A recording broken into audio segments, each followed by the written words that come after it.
Greetings everyone. So presenting here a video manual for using Zoom meeting application. Kindly go through this entire video tutorial for understanding steps for creation and conduction of meeting during any Zoom meeting session. If appropriate care is taken from host end, then there won't be much issues faced during actual session whenever it is going on. So the very first stage is scheduling of a meeting. So as you can see on this screen that there's an option of schedule. So what you can do is once you click on this schedule option, then there are n number of parameters which are displayed here. So the very first thing is that a host needs to give a proper name for the meeting. For example, I can give this meeting's name as test meeting. Appropriate date should be selected for scheduling of meeting. So today is 24th, so I can enable or set it to 25th of May.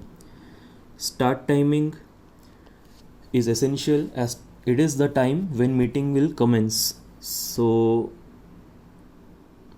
this time can be set for 11 am.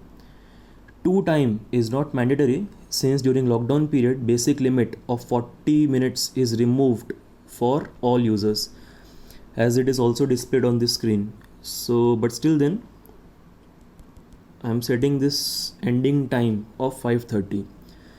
Time zone should be set to GMT 5:30, which is IST, which is Indian Standard Time.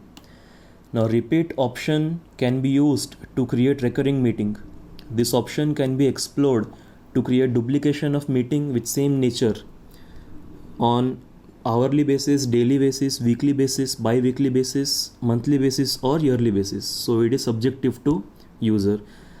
So for this meeting, for test meeting, this option is not required. Personal meeting ID should preferably not be used. So this option should be disabled. Now meeting password option is by default enabled in latest version of Zoom application.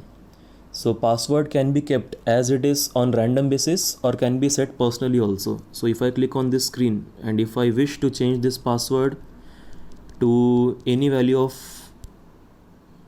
my convenience, so I can set it. Host video option should be enabled. Participants video option should also be enabled. And if we click on advanced options, so here we are having 3 more options. Enable waiting room. So if at all you need to prevent your meetings to be Zoom bombed by any random participant, so waiting room should always be enabled. This will prevent any unauthorized user to get access to your meeting whenever it is going on. So waiting room option should be always enabled. Allow join before host option should be disabled, because this option will mean that participants will be able to chat among themselves also irrespective if host has joined or not. Now regarding automatically record meeting, so it is helpful only in 2 cases. The first case is when licensed email ID is used, then meeting can be recorded using mobile or PC, laptop, any option. But then when basic plan email ID is used wherein no payment is done, then meeting can only be recorded locally through PC only. If a user, for example like me, if I'm trying to host a meeting from mobile phone, then I won't be able to record anything in this case at all. So if at all you're using from PC, so this mobile can be enabled, and by default the recording location for unlicensed users is a local computer. For mobile users, even if you enable this option, there is no use of it. And once we are done with this, so we can click on done. And now there are multiple options of inviting. So as you can see on screen, so Gmail and Outlook options are by default, but then if you need to explore more options, then you can click on add invitees, and there are multiple options also.